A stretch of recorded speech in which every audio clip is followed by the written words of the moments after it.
Pak Jokowi ini ada bersama PSI.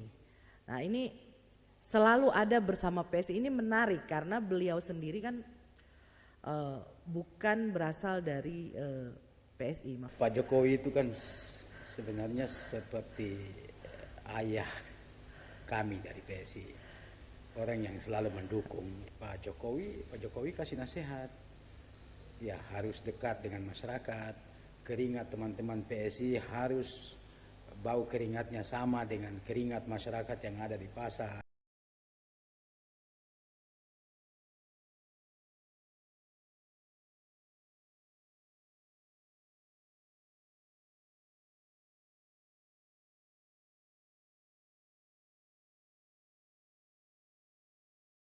Partai baru pada pemilu 2019, Partai Solidaritas Indonesia berhasil meraih 3 juta suara rakyat Indonesia. Meskipun tidak masuk parlemen threshold, tetapi saat ini hampir 670 orang tercatat sebagai legislator PSI di seluruh Indonesia. Siang ini sudah ada Ketua DPW PSI Provinsi Papua Bro Karmin Lasuliha dan juga Ketua DPW PSI Papua Tengah Bro Nesko Wonda. Selamat siang. Selamat siang. Ya, kita bincang-bincang santai bersama Bro berdua. Mungkin yang saya akan memulai dengan pertanyaan sederhana dan ini mungkin perlu dijawab secara mendalam karena teman-teman yang ada di rumah maupun masyarakat Papua juga mungkin bertanya-tanya sebenarnya kenapa PSI sendiri harus ada. Mungkin Bro Karmin.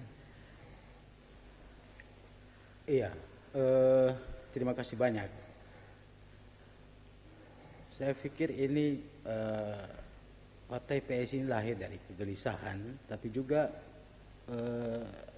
lihat dari dinamika yang terjadi di Indonesia bahwa memang butuh satu wadah politik yang kemudian di situ anak-anak muda juga bisa bergabung dari berbagai macam kalangan.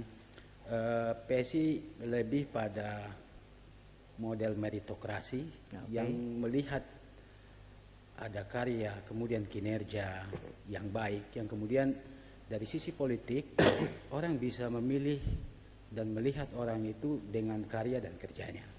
Dan PSI mencoba untuk mendesain itu sehingga banyak orang-orang yang kemudian masuk menjadi politisi itu tidak dilihat dari dia siapa, dia dari keturunan mana, ayahnya atau orang tuanya siapa, tetapi dia melihat bahwa dia bisa bekerja, dia kerja, dia membuat karya, kemudian dia dipilih oleh rakyat. Gitu. Karena ya kalau kita bilang ya politik itu ya muaranya kita harus sampai pada status sebagai wakil masyarakat, khususnya masyarakat yang kemudian menginginkan bahwa politik harus baik di negeri ini. Mungkin begitu. Jadi boleh dikatakan PSI itu rumah untuk siapa saja, untuk berbagai kalangan. Karena saya juga lihat di YouTube waktu Kopdarnas ya kemarin itu betapa legislator PSI itu berasal dari berbagai latar belakang. Ada yang dulunya mantan tukang parkir, ada yang tukang ojek, mantan tukang ojek. Tetapi secara kapabilitas itu punya kemampuan untuk melayani masyarakat, begitu. Iya, mungkin begitu. PSI memiliki sistem yang baik. Saya sebagai ketua DPW sampai saat ini saya bisa membina kemudian anggota-anggota DPR yang ada di Papua yang di bawah koordinasi saya sebagai ketua DPW itu saya masih bisa mengatur kemudian bagaimana kita berkomunikasi, bagaimana kondisi di daerah masing-masing itu teman-teman masih terus berkomunikasi dengan kami di DPW PSI Provinsi Papua. Itu yang saya bilang tadi bahwa PSI punya sistem untuk masyarakat juga bisa menjaga, apalagi kemarin di ulang tahun PSI itu sudah di launching menjaga, melihat wakil rakyat, mengawasi wakil rakyat oleh masyarakat melalui satu aplikasi. Nah, itu sudah di launching kemarin, jadi kita bisa melihat kinerja teman-teman dari anggota legislatif PSI itu bisa dilihat dari situ, dari aplikasi itu. Berarti aplikasi itu fungsinya untuk semacam pengawasan, seperti itu. Berarti masyarakat bisa langsung. Masyarakat bisa langsung menilai, contohnya, oh ada jalan yang rusak di titik ini. Itu masyarakat langsung bisa memberikan masukan kepada anggota DPR PSI. Dikatakan berarti PSI ini menjemput bola, seperti itu ya. Oke. Yang menarik itu adalah dari data kependudukan itu kan di tahun 2024 nanti ada presentasi sebanyak 60%, ada rentang usia pemilih masuk pemilih pemula sampai di bawah 40. Nah, mungkin Bro Karmin sendiri bisa menceritakan strategi dari PSI sendiri untuk mencapai parlemen threshold 4% ini nantinya, seperti itu. Bagaimana secara nasional ini dimaksimalkan begitu? Ya, saya pikir setiap generasi hadir dengan nuansanya yang sendiri-sendiri. Gitu. Ya. Jadi kita sekarang masuk di generasi Y, milenial kalau tidak salah.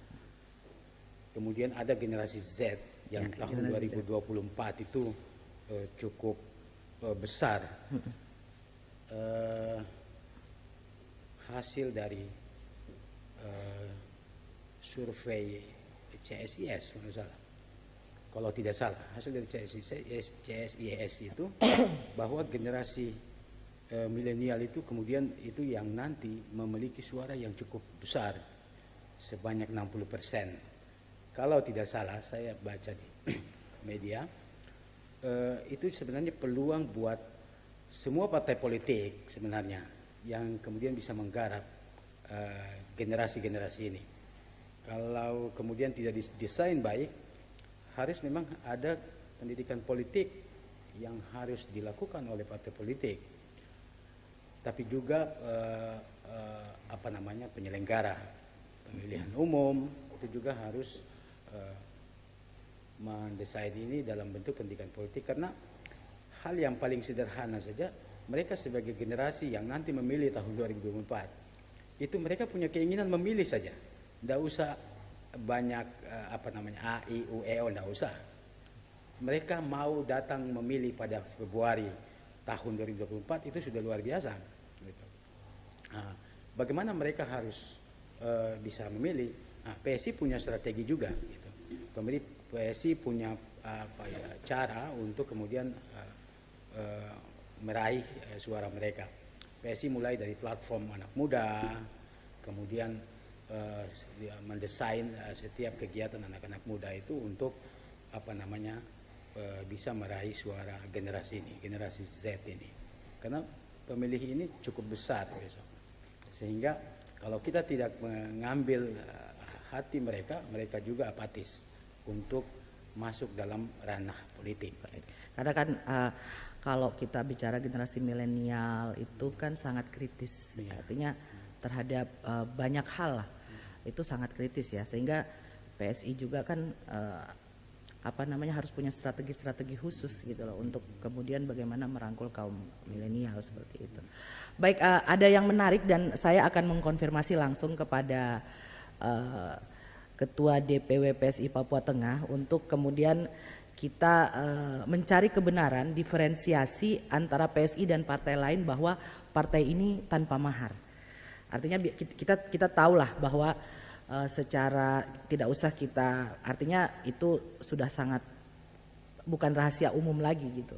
Bukan rahasia lagi bahwa untuk mengambil partai itu pasti akan ada sejumlah uang besar yang harus kita setorkan untuk kemudian kita bisa dapat partai. Dan saya akan mengkonfirmasinya kepada Bro Nesko Bonda yang kemudian ketika daerah otonomi baru itu disahkan dan terbentuknya Papua Tengah, kemudian PSI sekarang ada di Papua Tengah. Mungkin Bro Nesko sendiri bisa cerita perjalanan sampai menjadi ketua DPW PSI Papua Tengah ini dan mengkonfirmasi bahwa betul tidak ada sepeser pun uang yang kemudian disetorkan ke pusat untuk kemudian menjadi ketua DPW PSI Papua Tengah. Iya, terima kasih. Udah ketua jujur ini. Iya, terima kasih untuk waktu hari ini akan live beri kesempatan kepada kami PSI untuk bisa ada di sini. Baik. Dan sampaikan terima kasih guys kepada seluruh rakyat Indonesia dan lebih khusus kepada rakyat Papua. Jadi saya pribadi bahwa selama ini kan saya sudah ada di Partai Demokrat dari awal sampai saya ada. Ya. Terus saya sudah sekitar 6 tahun yang lalu dalam posisi saya sebagai masih ketua DPR di Puncak Jaya, tapi ya saya berhenti berpolitik untuk tidak mau ikut caleg dan segala macam, dan saya lebih memilih untuk urusan anak dan keluarga itu lebih baik daripada berpolitik karena habis waktu hanya di luar. Akhirnya pada saat begitu saya ada di Kebun, ya saya juga tidak berpikir untuk saya harus kembali ke berpolitik lagi karena sudah hampir waktu 5 sampai 6 tahun itu kan Absen ya? Absen lah. Artinya itu naik kelas juga nggak ini, tapi saya nggak pernah bayangkan itu karena di luar sana situasi Papua hari ini kan orang butuh pemimpin. Betul. Dan apa yang kami lakukan di masyarakat kami di atas itu kan kami selalu juga hidup dengan perang, terus hidup dengan masalah. Jadi membutuhkan pemimpin yang punya hati untuk mereka. Ya. Itu yang saya juga kadang berdoa untuk hal itu. Dan saya tidak pernah berpikir karena saya akan bisa jadi ketua DPW. Mau jadi ketua DPC saya nggak pernah saya. Ya. Paling saya waktu itu jadi wakil ketua terus apa dengan Pak Munib kami sama-sama sebelum jadi ketua PWI saat itu. Iya. Jadi pada saat kami ada dan sekitar 5 bulan yang lalu ya. Iya. Itu tidak pernah bayangkan gitu. Jadi begitu Pak Munib datang ke rumah, terus dia bilang, saya ada bawa sesuatu ini. Ya bawa apa lagi? Jadi saya ketemunya bukan di kantor, bukan di kafe, atau bukan di Jakarta, atau bukan di tempat, tapi datang ke kebun saya bingung juga. Ini bawanya apa gitu. Ya tapi ada dari Pak Karmin sebagai ketua DPW. Pada saat itu koordinator wilayah ya Iya. untuk pembentukan. Jadi tidak pernah saya bayangkan. Jadi beliau pas begitu beliau datang hari itu, tapi dalam logika saya kan urus partai ini kan bukan biaya yang sedikit. Betul. Karena dengar teman-teman yang di kiri kanan itu kan sudah menghabiskan uang baik di Papua, di Korwil maupun di Jakarta, itu bukan sedikit. Tapi jadi seketika Bang Munib datang kasih tahu ada pesan dari beliau orang yang di provinsi Papua dari DPW, saya kaget juga. Dan pada saat itu kan saya berpikir kita tidak ada uang, jadi mau bilang apa. Tapi sudah, jadi pada saat itu Kakak Munib diberi mandat untuk jadi ketua, melaksanakan tugas sebagai ketua di sana di Papua Tengah. Dan dia datang itu tidak kemana-mana, langsung mungkin dia Mama Tua juga datang ya sama-sama pada saat itu. Dan hari situ juga saya kaget dan beliau jadi ketua, saya jadi sekretaris.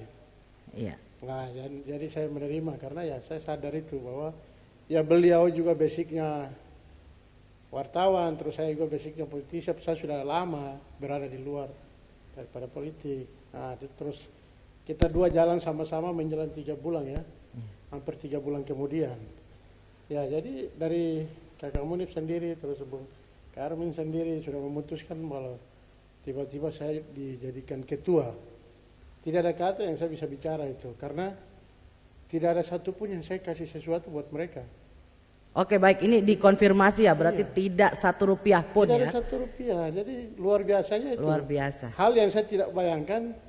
Jadi saya pulang itu bertanya, saya jadi sekretaris itu saya bersyukur sekali karena dalam sejarah perjalanan saya selaku ketua DPR mau jadi ketua partai saja DPC saya itu setengah mati gitu karena masih banyak baku tumbuk. Nah, dan seketika begitu saya dikasih kepercayaan jadi sekretaris, sudah luar biasa bagi saya, tapi tidak membutuhkan waktu juga tanpa harus memberikan sesuatu atau bayar begitu. Tapi tiba-tiba dengan mereka sepakat bahwa kok saya dijadikan ketua. Percaya dan tidak, tapi hari ini saya ada di sini sebagai ketua DPW Provinsi Papua Luar Tengah. Dan biasa. itu dalam sejarah buat saya. Baik. Itu menjadi semangat saya untuk saya harus kibarkan barang ini di seluruh Provinsi Papua Tengah, bahkan juga dan teman-teman di seluruh tanah Papua. Ya, saya juga ada ikuti beragam untuk yang Papua Tengah ya. Di PSI Papua Tengah itu rupanya antusias masyarakat itu begitu luar biasa terhadap PSI. Artinya saya juga kadang-kadang bingung karena saya lihat media sosial gitu kan. Apa mungkin ini kerinduan masyarakat terhadap, artinya berharap bahwa PSI itu bisa melahirkan pemimpin-pemimpin yang punya kebijakan untuk mengurus rakyat seperti itu. Mungkin seperti itu kali. Maksudnya Pak Ketua sendiri merasakan atmosfer di sana bagaimana? Ya, seketika saya diberi mandat atau dipercayakan jadi ketua DPW itu, saya langsung ke Nabire, terus ke Puncak Jaya, terus rencana mau ke Timika. Saya lihat animo masyarakat yang ada di sana itu, begitu saya di Nabire itu sambutannya luar biasa. Kita belum melakukan kampanye, tapi begitu tiba di bandara itu sambutan terus keliling kota Nabire. Dan itu kita tidak pernah merencanakan sesuatu yang begitu besar, tapi masyarakat itu datang dengan sendirinya datang itu, tanpa kita membiayai banyak yang harus kita keluarkan. Jadi saya lihat bahwa terus saya ke kampung dari Legari sampai ke Wanggar, terus yang kita datang itu, ya rata-rata kita dipeluk dan menangis. Yang ada setiap kita ketemu orang itu menangis. Nah, dari situ, begitu juga saya mau naik ke Puncak Jaya selama 1 minggu. Itu di rumah saya itu orang datang sampai rumah saya itu ya di rumputnya bagus tapi jadi pecek semua karena orang banyak. Jadi artinya di situ saya melihat bahwa mereka membutuhkan seorang pemimpin yang sederhana, yang punya hati untuk rakyat itu sendiri. Itu yang saya lihat, bahwa di rata-rata di atas itu saya lihat ya masyarakat itu membutuhkan pemimpin, hanya itu saja yang saya lihat.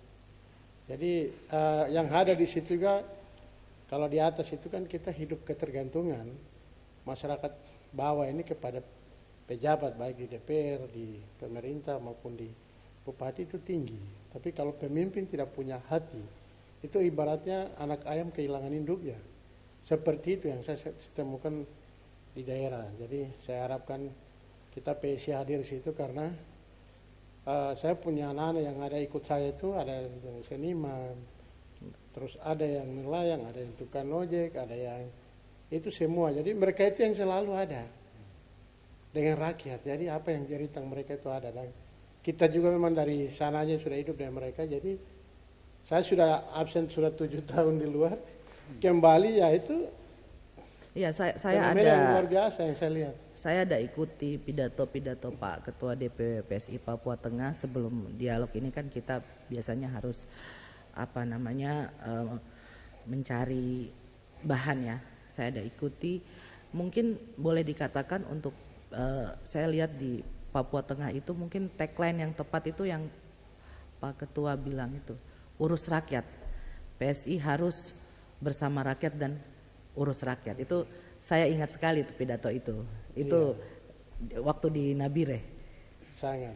Itu saya sampaikan ke teman-teman bahwa begitu saya tiba itu, saya tidak bergerak dari tempat acara sampai terakhir, mobil atau motor terakhir itu sampai jam 1 malam. Nah, terus anggota saya yang DPD terus ada 1-2 sudah mulai tinggalkan. Yang ada tersisa hanya anggota DPD tingkat Kabupaten Nabire. Itu pun yang lain sudah pergi, tapi saya masih ada. Itu. Jadi saya bilang kalau jadi pemimpin itu jangan tinggalkan rakyat. Kalau kau pergi, pasti suara juga akan ikut pergi. Kalau kau tinggal, ya pasti suara juga akan tinggal. Bagaimana mau jadi anggota DPR? Anggota DPR kan dipilih oleh rakyat. Betul.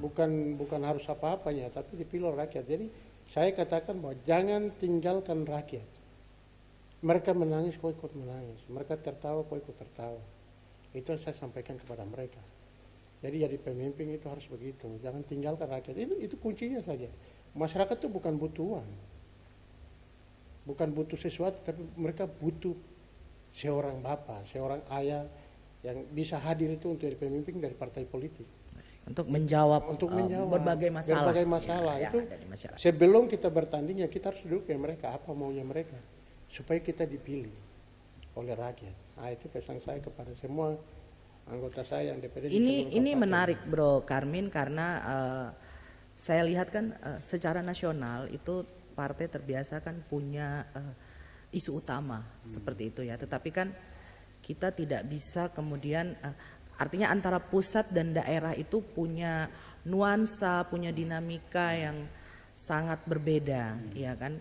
Jadi tantangan PSI sendiri bagaimana mengkorelasikan isu pusat, kemudian mengkorelasikannya dengan isu yang ada di daerah untuk kemudian bisa meraup suara terbanyak untuk nanti parlemen threshold 4% ini. Itu mungkin Bro Karmin sendiri bisa sedikit menjabarkan itu.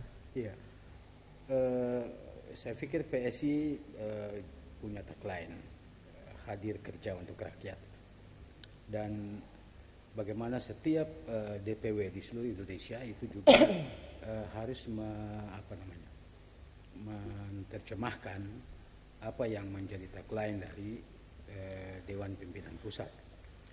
Setiap daerah pasti memiliki isu yang berbeda dengan karakter yang berbeda, soal masalah yang berbeda pula. Saya pikir kita juga harus bisa memilah gitu. Kita tidak bisa menerima mentah-mentah terkait dengan apa yang disampaikan oleh Dewan Pimpinan Pusat PSI, kemudian kita kelola padahal isu itu kemudian tidak relevan di daerahnya di Papua. Ya. Nah, saya pikir persoalan ini juga berbeda. Di Papua saja, tanah Papua mungkin berbeda di Pak Nesko Wonda di Papua Tengah berbeda dengan di Papua Pegunungan, di Provinsi Papua. Mungkin di selatan juga punya soal yang berbeda. Nah, untuk itu setiap DPW melalui DPD-nya harus juga mengumpulkan banyak soal-soal yang kemudian menjadi yang harus diselesaikan oleh teman-teman di daerah.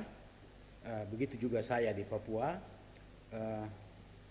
mengumpulkan sejumlah masalah. Sudah PSI menjadi bank masalahnya, bank yang kemudian kita coba untuk bagaimana mendesain, mengelola untuk paling tidak kita bisa meminimalisir soal-soal itu yang menjadi persoalan masyarakat yang ada di daerah kita masing-masing. Saya pikir DPP juga paling paham kondisi-kondisi di daerah. Gitu. Mungkin begitu. Ini menarik karena kan kalau kita bicara partai itu tidak bisa kita pisahkan dari yang namanya uang. Kita tahu bahwa akan ada perputaran uang yang besar begitu ya. Tapi menarik karena PSI itu muncul dengan banyak sekali program-program yang kekinian, kemudian memanfaatkan media sosial, ya kan. Dan saya pikir itu sangat efektif, unik, ya kan, karena partai yang mungkin saya pikir tidak pernah membahas masalah kita butuh uang yang sangat banyak gitu, tapi kemudian bisa memaksimalkan mesin politiknya. Nah, mungkin Bro Karmin sendiri kalau di Papua ini dengan artinya di Papua ini kan semuanya serba mahal untuk bergerak, untuk segala macam itu kan kita paling tidak memang membutuhkan logistik. Nah itu strategi-strateginya sendiri itu seperti apa gitu untuk kemudian meminimalisir budget, ya kan, seperti itu maksudnya. Karena tidak ada uang yang diambil dari ketua-ketua partai, tidak ada uang yang maksudnya dari teman-teman, tidak seperti itu gitu loh. Nah, itu yang saya berpikir mungkin perlu diceritakan itu strateginya itu. Iya, ini sebenarnya lahir dari komitmen yang sudah dibangun oleh kita sebagai ketua DPW, tapi juga ketua-ketua DPD di daerah. Kalau bicara cost itu pasti ada cost politik gitu. Tapi kalau kemudian tidak dikelola baik, uang sebesar apapun pastinya ada banyak pengusaha yang punya duit, yang punya uang banyak, tapi juga kemudian tidak lolos parliamentary threshold. Gitu. Ya, betul. Gitu. Jadi sebenarnya uang bukan menjadi ukuran yang mutlak, Ya. tetapi bagaimana kita mendesain ini secara organisasi politik ini untuk bagaimana kita bisa meraih suara. Uang bukan hal yang utama sebenarnya, bukan hal yang utama. Saya bukan pengusaha sukses, saya bukan orang yang punya duit yang banyak gitu. Tapi kita punya beberapa kursi di kabupaten kota. Gitu. Di kota Jayapura kita punya 2 kursi. Gitu. Di beberapa daerah lain juga kita punya kursi. Artinya komitmen itu kemudian harus jalan sampai di bawah, sampai di daerah. Makanya PSI ini harus juga berjalan bersama-sama dengan banyak orang.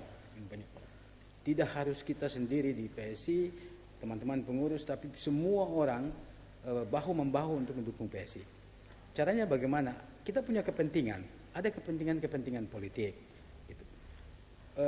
Ya, kalau kemudian ada yang, oke, saya berikan ini beberapa kader-kader terbaik saya bukan kader PSI umpamanya, tapi saya berikan kader-kader terbaik saya untuk menjadi kader PSI. Umpama saya ASN, saya tidak bisa bermain politik, tapi ada adik-adik saya, ada kakak saya, ada orang-orang dekat saya untuk kita bersama-sama berjuang untuk PSI. Gitu.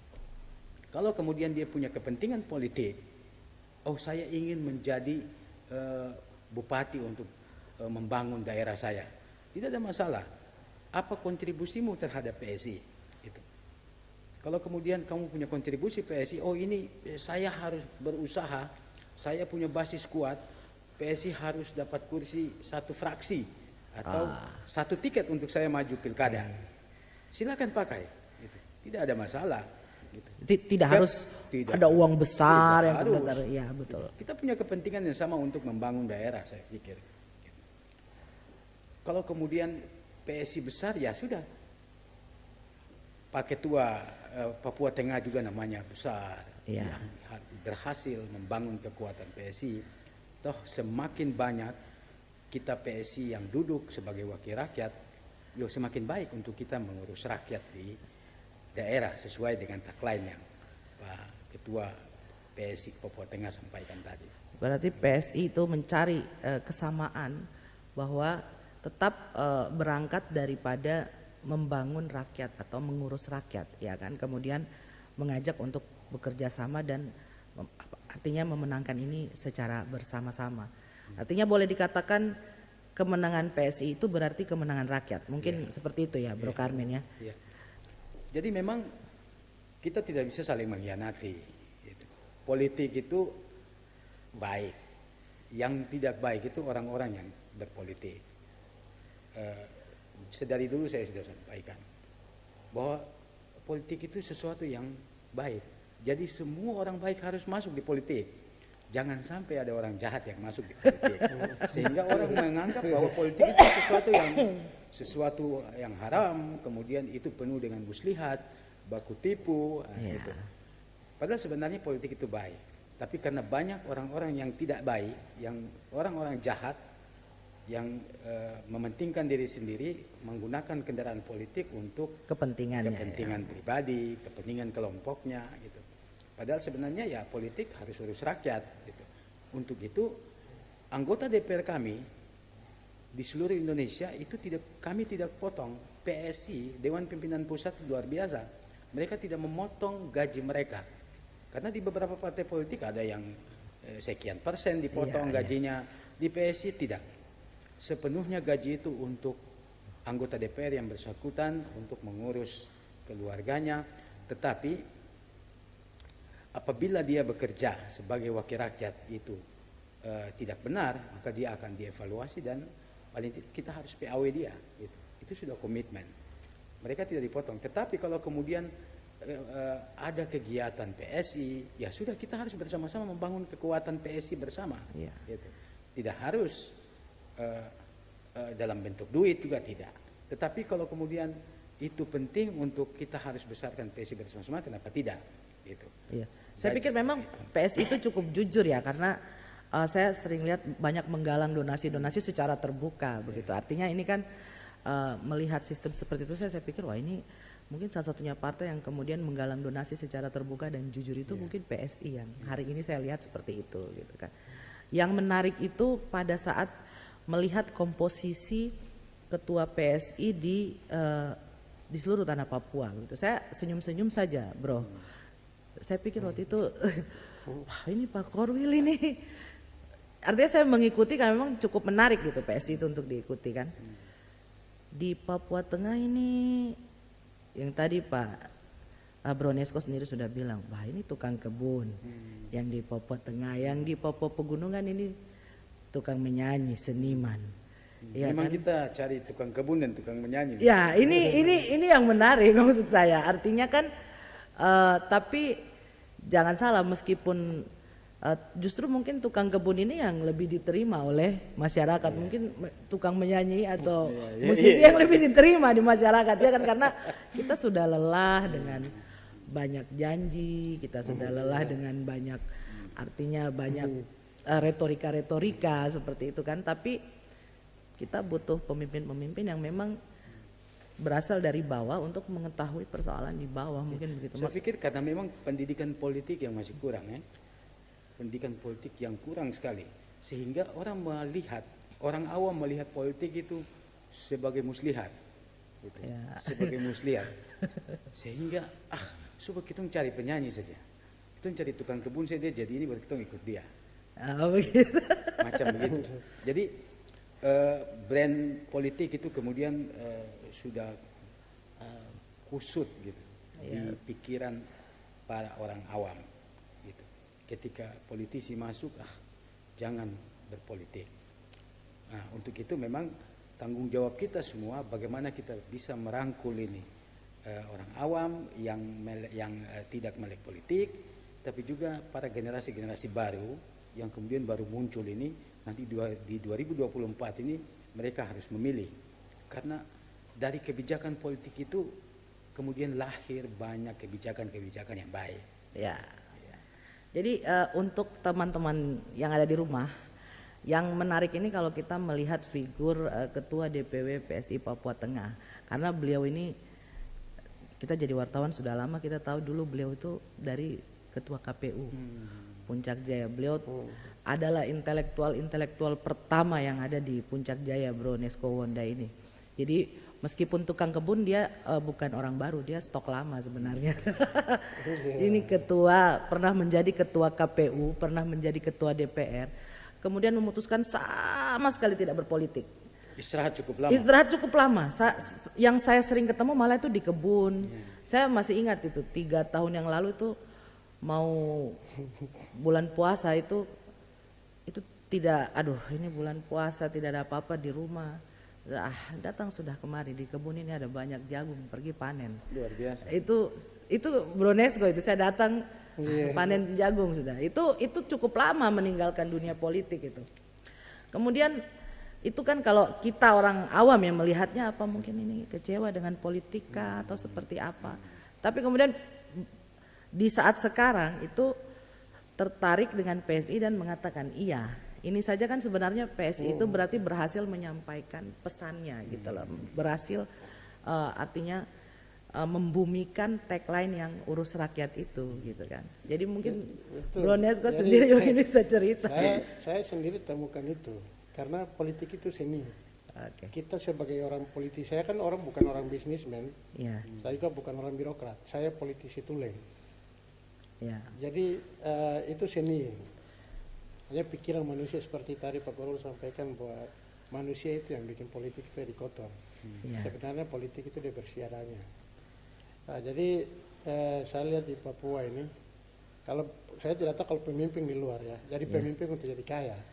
Tapi kalau di Papua itu hidup ketergantungan dari satu dengan yang lain.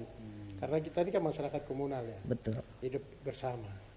Nah, jadi kita jadi politisi atau jadi pejabat di Papua itu bukan untuk mau jadi kaya juga tidak, jadi miskin juga tidak. Itu untuk kita di Papua, apalagi kami di gunung. Sedikit ada uang ya kita bakar batu, kasih makan orang dan lain-lain. Jadi seketika kita begitu munculnya corona terus dan lain-lain sampai detik ini kita masukkan peredaran uang hari ini kan sudah setengah mati. Betul. Akhirnya apa? Situasi itu membuatkan kita sudah tinggalkan istri, anak, karena berpikir politik urus banyak orang, tapi di rumah juga kita tidak mengurus itu. Dan saya putuskan untuk hal itu kan harus berkebun. Tidak ada, bukan uang bukan segalanya buat saya pada saat itu. Ya. Karena saya berpikir ya uang juga tidak membahagiakan orang juga. Ya. Itu. Terus situasi hari ini saya di Puncak Jaya. Puncak Jaya itu kan situasi yang terjadi chaos itu kan mulai dari tahun 2004. Ya, Jadi 2004. kita mengurus, artinya mempertahankan NKRI ini dari 2004 itu ya sampai dunia hari ini. Jadi Betul. situasi yang ada di atas terus masuk merambat ke puncak, terus Intan Jaya. Iya. Jadi daerah di sana itu daerah ya provinsi paling kaya memang di daerah itu karena ada emasnya. Hari ini orang bicara Blok Wabunya. Disinilah pemimpin itu lahir ya. Bagi saya itu memang sulit untuk pemimpin di daerah ini.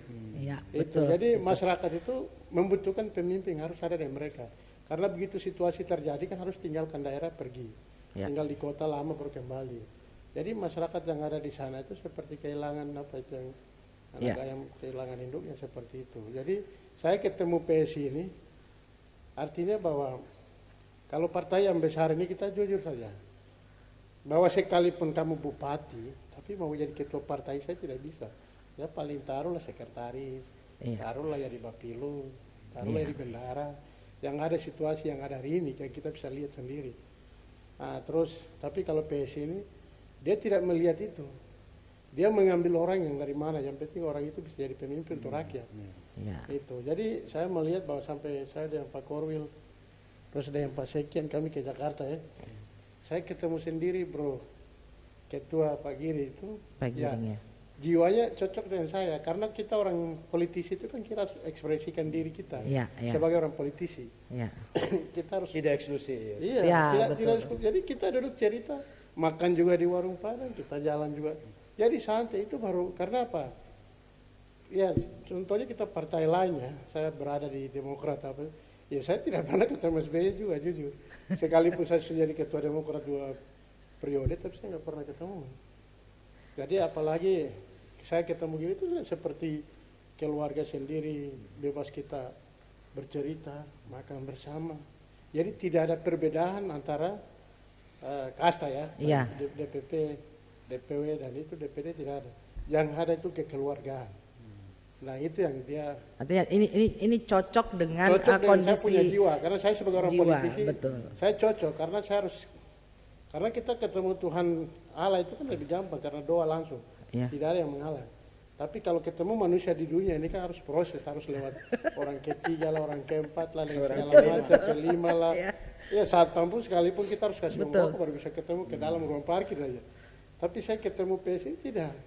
Saya ke sana walaupun orang baru, tapi saya diterima seperti apa keluarga sendiri, seperti saya punya rumah sendiri. Jadi kesempatan juga saya sampaikan terima kasih kepada Pak Garmis, Pak Korwil. Dan itu harus sampai ke masyarakat. Sampai ke masyarakat. Dan satu hal juga saya lihat bahwa di Papua ini, itu kan selama kita ada ini, pemerintah daerah sendiri ya, untuk menciptakan lapangan kerja ini kan tidak ada. Kita jujur saja, karena kita tidak ada pabrik ikan kaya, pabrik apa sagu juga besar. Ini banyak, tapi pemerintah sendiri tidak menciptakan lapangan kerja. Paling orangnya butuh gantungnya di pegawai negeri. Kalau tidak ada demo dan lain sebagainya. Jadi kalau di Jawa kan kita bisa lihat ada pabrik inilah pabrik itu. Jadi masyarakat ini pegawai negeri itu ditinggalkan. Untuk animo jadi mau pegawai negeri sedikit. Kalau di Papua ini karena tidak ada. Justru terbalik ya. Terbalik. Jadi semua orang itu berbondong-bondong. Untuk jadi sehingga untuk mau jadi pegawai negeri kok kita sudah tahu. Saya pikir itu PR nanti. Pak Korwil dan Pak Ketua DPW PSI Papua Tengah baik yang di Papua juga ya kan artinya bagaimana kemudian menciptakan lapangan-lapangan kerja baru dan kemudian yang sekarang kan juga ada industri-industri kreatif untuk mendorong itu maju ya artinya lewat kebijakan artinya lewat politik inilah ketika dimenangkan untuk ke arah untuk ke arah situ ya. Ini ada pertanyaan yang mungkin bisa dibilang pertanyaan menjebakkah atau tidakkah, tapi ini saya menyaksikan atau saya mengikuti PSI ini kan dari 2019. Saat itu ada tokoh-tokoh fenomenal kemudian yang muncul seperti Sis Samaraman yang kemudian sudah istirahat ya, sudah keluar dari politik. Kemudian ada Grace Natali yang sekarang jadi wakil ketua Dewan Pembina ya kalau tidak salah. Saya juga mengikuti Presiden Republik Indonesia Pak Joko Widodo dari awal PSI berdiri sampai sekarang. Nah saya tuh selalu bertanya-tanya. Mungkin ini teman-teman yang di rumah juga sering bertanya-tanya gitu bahwa Pak Jokowi ini ada bersama PSI.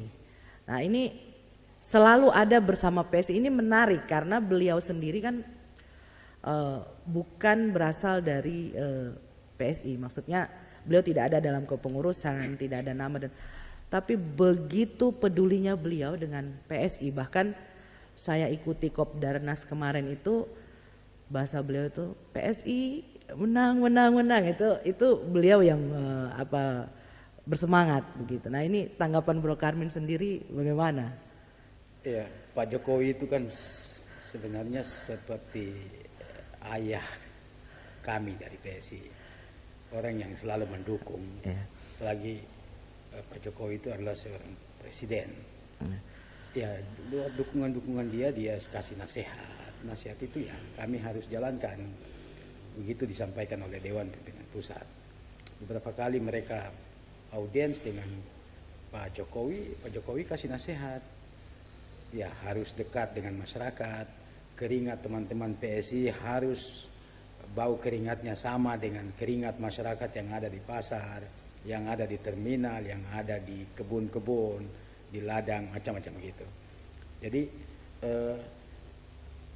saya pikir tidak ada orang tua yang tidak kasih nasihat kepada anak-anaknya gitu. Dan itu dilakukan oleh Pak Jokowi gitu. Pak Jokowi melihat potensi yang baik di PSI juga harus maju, paling tidak PSI harus lolos parliamentary threshold. Besok biar bersama-sama di DPR. Saya pikir nasihat-nasihat Pak Jokowi kepada PSI itu yang sekarang kita sedang jalankan. Iya, karena harus dekat dengan masyarakat. Nasihatnya lebih banyak untuk PSI seperti itu, maksudnya dan bersamanya lebih banyak dengan PSI, makanya itu memang jadi tanda tanya. Tetapi saya pikir mungkin juga kemungkinan adalah beliau melihat banyak potensi muda yang ada di Partai Solidaritas Indonesia sendiri ya, sehingga beliau seperti bersemangat sekali pada saat bersama. Saya lihat ketika bersama dengan atmosfernya itu PSI itu beliau ada pancaran yang maksudnya begitu luar biasa, semangat sekali begitu untuk kayak rasa optimisnya tinggi seperti itu gitu kan. Nah, makanya saya sendiri senang gitu loh bertanya, artinya pendapat pribadi kan Bro Karmin untuk maksudnya melihat ini sendiri. Kadang-kadang ya kita mungkin saya sama kadang-kadang jangan punya Pak Jokowi kah atau seperti apa, kadang-kadang sampai ke situ berpikirnya seperti itu gitu loh. Makanya saya sendiri minta pendapat Bang Karmin gitu, bagaimana melihat kedekatan yang luar biasa antara PSI dan Presiden Jokowi ini gitu loh. Mudah-mudahan kita lolos parliamentary threshold di 2024 biar lebih dekat dengan Pak Jokowi. Mudah-mudahan nasibnya seperti Pak Jokowi, karena kan Pak Jokowi juga dari Solo. Artinya dari daerah kemudian datang jadi gubernur di Jakarta, menang Presiden Republik Indonesia. Itu juga agak unik ya, karena beliau saat itu juga kan pakai baju kotak-kotak, artinya sangat membumi. Biasa-biasa saja, tetapi kemudian berhasil terpilih gitu kan sebagai Presiden Republik Indonesia. Baik, terima kasih atas waktu yang telah diberikan bro berdua kepada Noken Live. Kita juga berterima kasih karena kemarin kita rindu untuk diskusi seperti ini gitu bersama partai-partai, cuma memang agak susah, mungkin partai-partai lain juga punya kesibukan sendiri, tetapi karena bro berdua yang duluan menyediakan waktu sehingga hari ini kita bisa diskusi. Terima kasih mudah-mudahan parlemen threshold 4% bisa dicapai. Harus tercapai. Dan mungkin saya menitipkan pesan untuk tetap tagline urus rakyat itu jangan berpindah, artinya sebelum terpilih ataupun nanti setelah terpilih dan kemudian parlemen threshold itu harus tetap jadi tagline yang Artinya secara nasional maupun daerah itu menjadi hal yang artinya ciri yang membedakan PSI dengan partai lainnya. Baik, terima kasih kepada teman-teman semua. Kita akan kembali bersama program Noken Live lainnya. Untuk kali ini kita baru saja berdiskusi bersama teman-teman dari Partai Solidaritas Indonesia dan kita akan kembali dengan program-program menarik lainnya.